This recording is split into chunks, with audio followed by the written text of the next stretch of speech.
Frank Foster wants to know if you guys think trailers nowadays give away too much plot. Yes. Yes. No. I do. Okay, what's next? That's it? That quick? You're just going to go right through it? Super Holy quick. macaroni. Will Harmon wants to know, with the supernatural aspect of the Marvel Universe being introduced, could we see the return of Blade? No, I don't see Blade fitting into this very PG, certain type of toned, family kind of stuff. We've talked about that before. I just don't think he will. I think you'll see him pop up in the Netflix universe in Marvel. I agree with that. Yeah, I do. I would love to see like a Sons of Vengeance or whatever as a television series with him and Mobius and a Swamp or Man Thing. You know, to get all the guys there. You know what I said?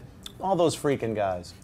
What's next? Michael Nolan wants to know, will there ever be an Excalibur remake or reboot? Yep. Yeah, there will be. I mean, it's just one of those titles. Once again, it's iconic. It's ripe to be done. It'll come at some point. Oh, they've been working on it for a bit, and when it comes, I will be there, ready to go. I cannot wait for an Excalibur. Are you guys talking about the one with Captain Britain and Nightcrawler? That Excalibur? Because that's what I thought. Whoa! Arthur! No one will replace John Borman. I don't know. All right, what's next? Brad Ass TV says, with Entourage coming, are there any other TV shows that you think deserve a movie? Honestly, I can't really think of any off the top of my head. Generally speaking, I don't think TV shows lend themselves to being decent movies. In general, that doesn't mean there aren't exceptions. Maybe Dexter, so they can make up for what they did in that finale. Yeah, I wasn't happy with that finale at all. Greatest American Hero. Oh, that's good. That would be fun. That's a story that didn't really lend itself well as a TV show. That probably would have been better just as a movie. Yeah, good example. Okay, what's next? I think Ray Donovan, too. I know it's new and it's only in its second season, but that could go into a movie as well if you guys watch that. Corey Lee Bean says, could we see an Ultimate Warrior biopic? I think it would be interesting, especially what went down with him in the WWE. Considering that we haven't really seen any biopics based on any professional wrestlers, and Warrior was... He was a little off-center. I think that's a good way. I think it's a good way to put it. He was a little bit off-center. I don't know that you could actually build a compelling biopic around him. I'd be really fascinated to see a documentary on him. I don't know about a biopic. What would be fantastic though, now that we're talking about wrestling, it would be great to go into this like the 70s and just cover all of the wrestlers like the Iron Sheik and all, just do a little biopic of like wrestling at that point, because it was really a weird time for wrestling. Everybody was There's cutting two themselves, eras of wrestling, and as juicing, somebody who worked for the WWE, you tell me what you think of. I believe there's two eras of wrestling. There's pre-WrestleMania and there's post-WrestleMania. WrestleMania just changed everything about. Anyway, Christian, you're most qualified to speak to this. I would love to see a Jim Hellwig Warrior movie. When the heavens and the above. The guy talked nonsense. I love it. It was all gibberish. But he was electric.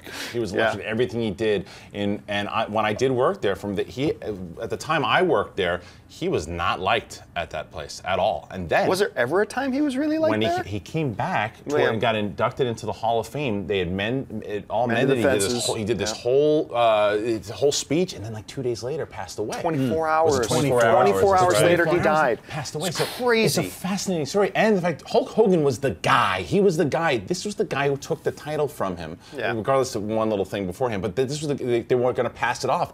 And it didn't go down the way they wanted it to because of everything that happened there. It's very interesting to me. I'd like to see it happen. All right, last question of the day. Natalia wants to know if you think Avatar 2 and 3 will have the same success as the first one did. No. But don't take that as a slam. I mean, the success that the first Avatar had is insane. You don't need to have the same success as the first Avatar. But the fact of the matter is, I do believe for a lot of people that initial novelty is off. This is my argument about Avatar all the time. Is that when you get certain movies, you get Lord of the Rings, people still, every Halloween, you see people dressed up as elves or hobbits or whatever. Yeah. Star Wars, you still see people dressing up as Jedis and whatever, and all that kind of stuff. It is fascinating to me, considering how big Avatar was, that it kind of disappeared from the social consciousness. I think in the last 3 years, I've seen one Avatar costume.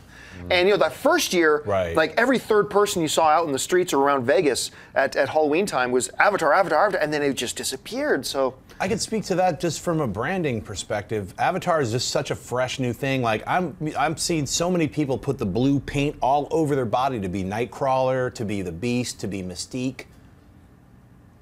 But those are properties that have been around for 30 years. People have grown up with Mystique. People have grown up. Avatar is so fresh and new, and then they didn't come out with a sequel quickly enough. They're doing 2, 3, and 4 all back to back, and those will be spread out, I guess, over a year each. So once there's a more of a rich mythology that younger people can like grow into, and then people like us who've already seen Avatar is like, oh, what are they going to do next?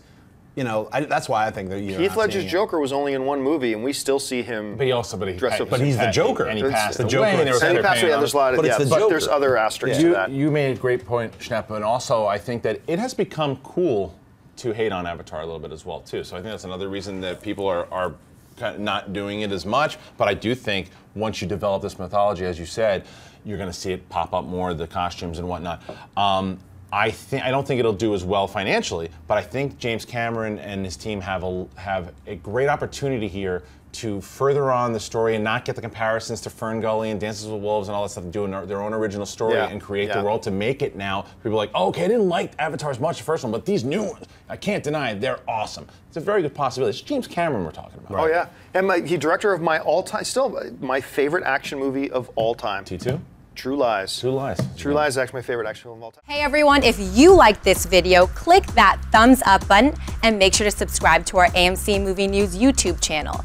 It's free and helps you stay up to date with all the latest movie news, as well as our daily AMC movie talk show.